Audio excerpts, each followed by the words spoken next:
96 জন নেতৃত্ব অবিলম্বে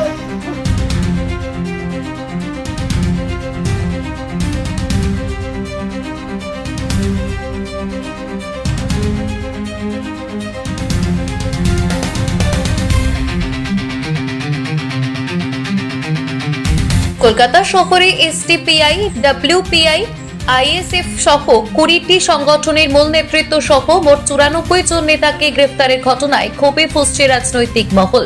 সেই প্রতিবাদে মুর্শিদাবাদের শামশেরগঞ্জের পুরাতন ডাকবাংলায় অনুষ্ঠিত হলো এক প্রতিবাদী অবস্থান বিক্ষোভ।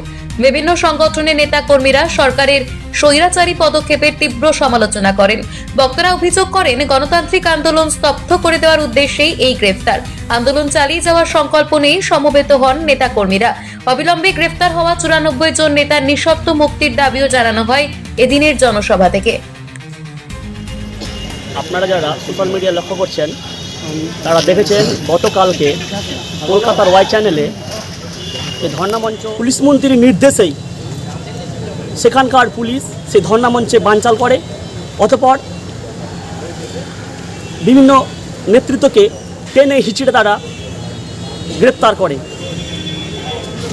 আমরা সেই গ্রেপ্তারের প্রতিবাদে আজকে আইএসএফ, এসডিপিআই, ডব্লিউপিআই যৌথ উদ্যোগে ডাকবাংলার এই মোড়ে একটা বিক্ষোভ অবস্থান করলাম।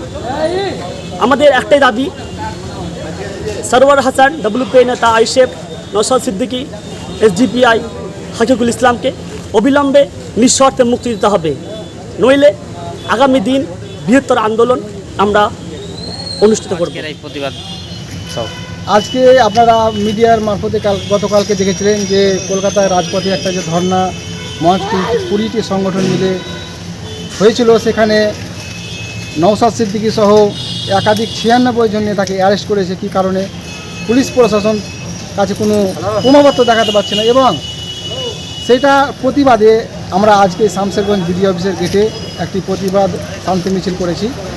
এই জন্য আমরা শান্তি মিছিল করেছি যে আমাদের যে নেতাগুলোকে নওশাদ সিদ্দিকী সহ যে 96 জন নেতাকে অ্যারেস্ট করেছে তার মুক্তির দাবিতে, এবং যদি তৃণমূল সরকার ভাবে যে তাদেরকে কোনোভাবে আমরা মুক্তি দেব না, কিন্তু আগামী দিনে আমরা এটাও মিডিয়ার মারফতে জানাতে চাই, আগামী দিনে প্রতিটি থানায় আমরা ঘেরাও করব এবং আগামী দিনে বৃহত্তর আন্দোলনে আমরা আগামী দিনে নামতে চাচ্ছি।